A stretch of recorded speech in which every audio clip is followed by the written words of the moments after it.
بسم اللہ الرحمن الرحیم، السلام علیکم۔ اب میں التحیات کے بارے میں بات کرتا ہوں کہ جس کے بارے میں کچھ روایات ہیں کہ جیسے التحیات میں شروع میں ہم کہتے ہیں التحیات للہ والصلوات والطیبات، تو یہ وہ کلمات ہیں کہ جب حضور پاک صلی اللہ علیہ وسلم معراج پہ تشریف لے گئے تو اللہ تعالیٰ کی شان میں انہوں نے یہ کلمات کہے کہ میری ساری قولی بدنی اور مالی عبادت صرف اللہ کے لیے ہے،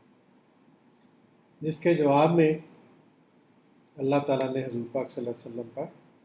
سلام بھیجا، السلام علیکم ایھا النبی ورحمۃ اللہ وبرکاتہ،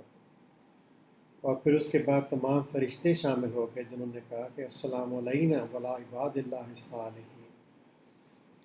کہ تمام صالحین کا حضرت آدم سے لے کے آج تک کے تمام صالحین پہ بھی سلامتی ہو۔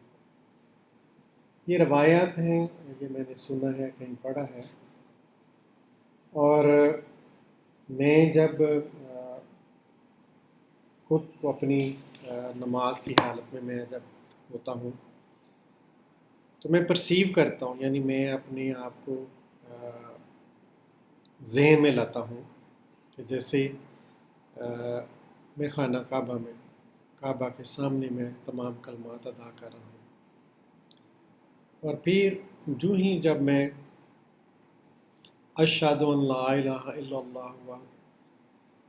واشہد ان محمد عبدہ ورسولہ، تو جب اشہد ان لا الہ الا اللہ میں کہتا ہوں تو میں اپنے سامنے خانہ کعبہ کا تصور لاتا ہوں کہ اللہ کے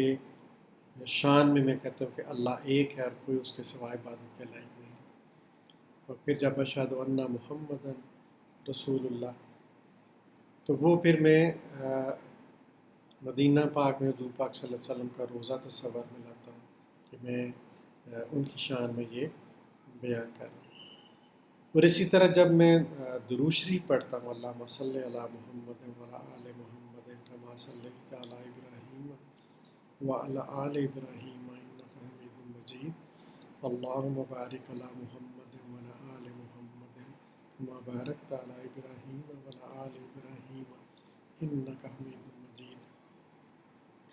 تو نماز پڑھتے ہوئے میں یہ تصور لاتا ہوں کہ میں روضہ رسول کے سامنے ہوں اور نگاہیں نیچی ہیں میری، اور میں حضور پاک صلی اللہ علیہ وسلم پہ درود بھیج رہا ہوں۔ اور اسی طرح جب آخر میں دعائیں مانگتا ہوں تو دعا مانگتے میں تصور لاتا ہوں کہ خانہ کعبہ کے ساتھ لپٹ کے میں یہ دعائیں مانگتا ہوں۔ تو یقین جانیے کہ جب اس طرح کا آپ تصور لائیں گے اپنے ذہن میں نماز ادا کرتے ہوئے تو آپ کو حقیقی طور پہ نماز ادا کرنے کا لطف آئے گا، جس کو صحیح معنوں میں خشوع و خضوع کہتی ہے۔ تو آپ لطف کے ساتھ بندگی بھی، جو عبادت بھی ہے، وہ ایک مزہ دیتی ہے، لطف دیتی ہے، آپ کو تسکین دیتی ہے، سیٹسفیکشن دیتی ہے۔ تو آپ جب اس تصور کے ساتھ یہ کلمات ادا کریں گے تحیات میں، بلکہ پوری نماز جب آپ ادا کریں گے تو آپ یہ سوچ کے کھڑے ہو کہ آپ اللہ کے دربار میں حاضر ہیں، اللہ آپ کو دیکھ رہا ہے اور